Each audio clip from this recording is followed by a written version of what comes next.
Salut les amis, aujourd'hui je vais vous présenter une recette assez simple. Pour cette recette, on va certainement utiliser des piments. On va faire une recette de pâtes absolument simple. C'est une recette de pâtes qu'on normalement font les étudiants quand ils sont à minuit un peu défoncés mais que la faim retourne dans le ventre. C'est la recette la plus belle et la plus simple. Elle s'appelle aglio e olio. Mais on ajoute toujours peperoncino, c'est-à-dire piment. C'est pour ça que je suis là, cueillir quelques piments pour préparer cette assiette. Vous n'avez pas à avoir des plantes de piment comme j'ai, vous n'avez que acheter du piment. Donc maintenant, je vais cueillir des piments de mes plantes. Alors là, j'ai des piments basques, genre Espelette, qui sont très beaux, mais ils sont pas très méchants. Pour avoir des piments plus méchants, vous savez ce que je veux dire par méchant, il faut choisir des piments d'Espelette. Après, je vais vous montrer, quand on sera rentré dans la maison, dans la cuisine, je vais vous montrer aussi le piment oiseau qui peut être très bien utilisé pour cette recette très simple de la nuit. Je vous présente les ingrédients pour la recette la plus facile et la plus sympa pour assaisonner des pâtes à l'italienne. Il vous faudra certainement de l'huile extra vierge d'olive, le meilleur, c'est le mieux. Et après, ces ingrédients-là, tout à fait simples. En fait, je vous ai mis des gousses d'ail et 3 différents piments. Vous n'avez pas à utiliser les 3, pas du tout. Vous n'avez que utiliser un seulement. Ça sera un piment basque genre Espelette, si vous voulez, c'est le moins fort. Un piment plus fort, c'est le piment de Cayenne, ça c'est plus fort. Et autrement, plus facile à repérer dans les grandes surfaces, c'est les piments oiseaux. Bien sûr, il nous faut du gros sel pour saler nos pâtes. Il vous faut des pâtes. En ce cas-là, j'en ai mis 300 grammes pour 2 personnes assez affamées. Ben voilà, pour faire procéder notre recette, on va découper les ingrédients qui sont, comme on a déjà dit, très simples. C'est que de l'ail et nous en préparons pour 2 personnes 300 grammes de pâtes. Une gousse d'ail comme celle-ci que vous voyez, elle va être très suffisante pour assaisonner les pâtes qu'on veut faire. Voilà que je la coupe, moi je la coupe en lamelles très fines et je la retire pas. On a plusieurs choix. On peut mettre l'ail pas coupé et simplement écraser et le retirer, mais ne faites pas ça. Un peu d'ail dans la pâte, ça peut pas gâcher le goût. Après l'ail, j'ai choisi aujourd'hui de faire du piment de Cayenne, que je suis sûr qu'il va être assez puissant. Et voilà, je le découpe, comme vous voyez. Et ça sera fait tout de suite. Pour 2 personnes, il n'y a pas besoin de plus que ces ingrédients que je vous montre. C'est le moment de saler notre eau de bouillisson pour la recette la plus simple. Dès que l'eau sera bouillie, on va commencer à faire la sauce. Et donc ça se fait, c'est une recette qui se fait en un quart d'heure maximum, je dirais même 10 minutes. On attend que l'eau bout. Je vais mettre l'huile dans mon wok. Vous pouvez utiliser n'importe quel poêle, c'est que pour 2 personnes, il faut que je m'arrête, je ne veux pas exagérer quand même. Voilà, j'ai mis tous les ingrédients dans la poêle, dans le wok. Huile chaude, huile froide, ça n'a pas grande différence. L'important pour cette recette, c'est qu'au moment que les pâtes sont prêtes, la sauce va être prête aussi bien. J'attends que mon huile frémisse. Je vous conseille absolument de faire brunir l'ail aux températures minimales parce qu'autrement vous risquez de le brûler et si vous brûlez l'ail, c'est terminé, il faut recommencer. Donc on veut un ail doré mais pas brûlé. Ça va prendre quelques minutes.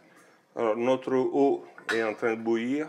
On va mettre dans cette casserole 300 grammes de pâtes. Attention parce que pour faire cuire des pâtes, il faut avoir de grandes casseroles. Celle-ci que je vous montre là, elle est bonne pour 300-400 grammes de pâtes, pas plus. Je les retourne un peu. Et surtout, mes amis, n'oubliez pas de compter les minutes. Ça, c'est des spaghettis qui cuisent en 11 minutes. Il faut absolument compter les minutes parce que c'est un secret pour réussir des pâtes al dente et pas trop cuites. Une fois que les pâtes sont mélangées, on peut se mettre tranquille à attendre que le temps de cuisson des pâtes soit terminé. De l'autre côté, vous voyez que l'huile commence un peu à frémir. Là, ça commence à frémir comme il faut. C'est pas à moi de vous expliquer que toutes les essences de l'ail et du piment vont dissoudre dans l'huile en lui donnant un caractère très spécial. L'au bout par là, on va quand même retourner nos pâtes une fois. C'est très important de retourner les pâtes quand on les met, hein, parce que quand on les met, ils vont avoir la tendance de s'agréger, de s'attacher une l'autre. J'aime bien tourner mes pâtes. Ça commence à être presque prêt. Il ne faut pas que l'ail brûle. Tout de suite, on va égoutter nos pâtes. Une petite astuce que vous devez apprendre si vous voulez faire des bonnes pâtes, c'est toujours en fin de cuisson de prendre de l'eau qui contient de l'amidon qui a été relâché par les pâtes et on va utiliser cette eau pour nous garantir une hydratation excellente à faire en fin de cuisson. Parce que quand je vais avoir écoulé mes pâtes, je vais les mettre dans l'huile. Là, j'ai retiré la poêle du feu parce que j'ai peur que mon ail bronze trop fort. Et mes pâtes sont presque cuites. Quand on égoutte les pâtes et on les met dans l'huile, les pâtes vont se amalgamer d'une façon que la sauce sera au mieux absorbée par les spaghettis. On va quand même, comme nous sommes des Italiens, les Italiens sont maniaques, donc ils font même pas confiance à leur montre. Et qu'est-ce qu'ils font? Ils goûtent les spaghettis. Ouais, celui-là, il n'est encore pas assez cuit. Donc, il faut donner encore quelques minutes. Finalement, j'aurais dû mettre mon timer.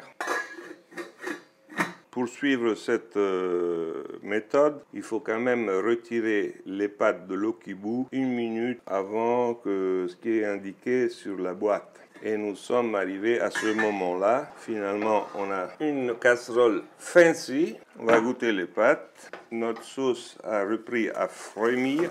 Les pâtes sont égouttées. Je les mets dans l'huile qui frémit. Et nous sommes arrivés presque à la fin de notre préparation. Et pour faire la sauce un peu plus crémeuse, vous pouvez toujours ajouter un peu de l'eau des pâtes qui a été récoltée à fin de cuisson. J'aimerais bien que ça frie encore plus fort, mais c'est en train de frire. Je suis presque prêt à dresser mon assiette.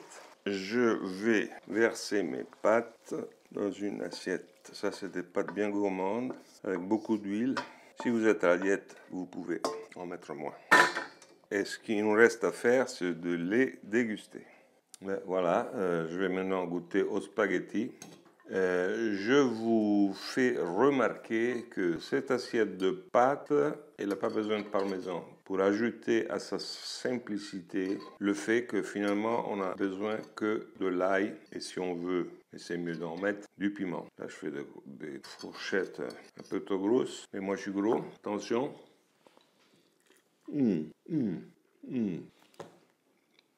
Je comprends les étudiants, excusez-moi, je parle avec ma bouche pleine. Bien pimenté. Attention à ajouter du sel parce que j'en aurais mis plus. Mais ça c'est très bon et j'ai très faim. Et donc que ça tombe juste. Ce goût d'ail, la bonne huile. J'aurais mis un peu plus de sel, j'aurais été plus content. Donc, je vous rappelle que pour faire des pâtes, il faut mettre des bonnes poignées de sel. Et autrement, les pâtes seront toujours fades. Et celles-ci, grâce à l'ail et le piment, on peut pas dire qu'elles sont fades parce qu'elles sont excellentes. Mais faites attention au sel. Faites attention au sel parce qu'il faut du sel dans l'eau de bouillisson pour les pâtes. La recette est terminée. Il me reste que vous inviter à mettre des likes, à partager la vidéo. Vous pouvez la partager même sur Facebook. Vous pouvez vous abonner à la chaîne et à ce moment-là, je vous dis ciao les amis, à bientôt.